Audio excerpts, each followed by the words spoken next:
শুভ সকাল বন্ধুরা, সবাই তোমরা কেমন আছো? আজ তোমাদের জন্য মাছের মাথা দিয়ে মুড়িঘণ্ট রেসিপি নিয়ে এসেছি, তোমরা দেখতে থাকো। এখানে আলুর খোসা ছাড়িয়ে নিয়েছি, আলাদা প্লেটে আদা, কাঁচা লঙ্কা, রসুন, পেঁয়াজ নিয়ে নিয়েছি। আলুকে সিদ্ধ করে টুকরো টুকরো করে নিয়েছি আর করে ভেজে নিয়েছি। এখন কড়াইতে গোবিন্দভোগ চাল নিয়ে নিয়েছি, অল্প ভেজে নিয়েছি। এখন একটা বাটিতে হলুদ গুঁড়ো, লঙ্কা গুঁড়ো, ধনে গুঁড়ো আর জিরের গুঁড়ো নিয়ে নিলাম। এবারে কড়াইতে তেল দিয়ে আগে থেকে সাঁতলে রাখা মাছের মাথা ঢেলে দিলাম, দিয়ে অল্প ভেজে নেব। অনেকটা ভাজা হয়ে আসছে। এদিকে বাটিতে অল্প জল দিয়ে গুঁড়ো মশলাগুলো ভিজিয়ে নিলাম। আর ওদিকে মাছের মাথাও ভাজা হয়ে গেছে। এখন একটা আলাদা প্লেটে মাছের মাথাগুলো নামিয়ে নিলাম।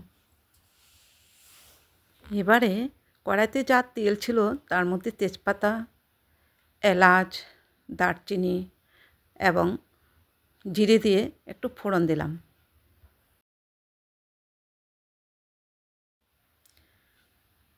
এখন বাটিতে রাখা মশলাগুলো ঢেলে দিলাম, ঢেলে দিয়ে অল্প ভাজতে থাকবো। এদিকে আদা, রসুন, কাঁচা লঙ্কা আর পেঁয়াজ বাটা দিয়ে মশলার সাথে অল্প ভেজে নিলাম।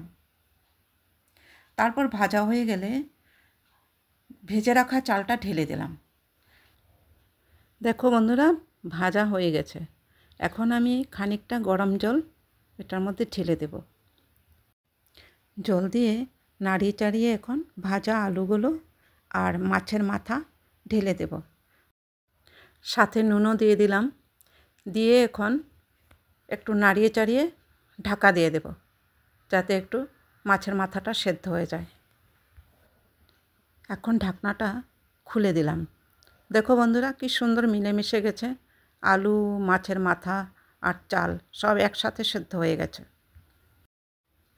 এখন এটা নামানোর সময় হয়ে গেছে।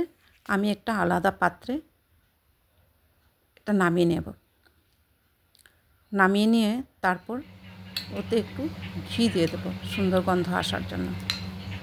ব্যাস, আমার মুড়িঘণ্ট রান্না শেষ হয়ে গেল। এখন এটা গরম গরম পরিবেশন করব।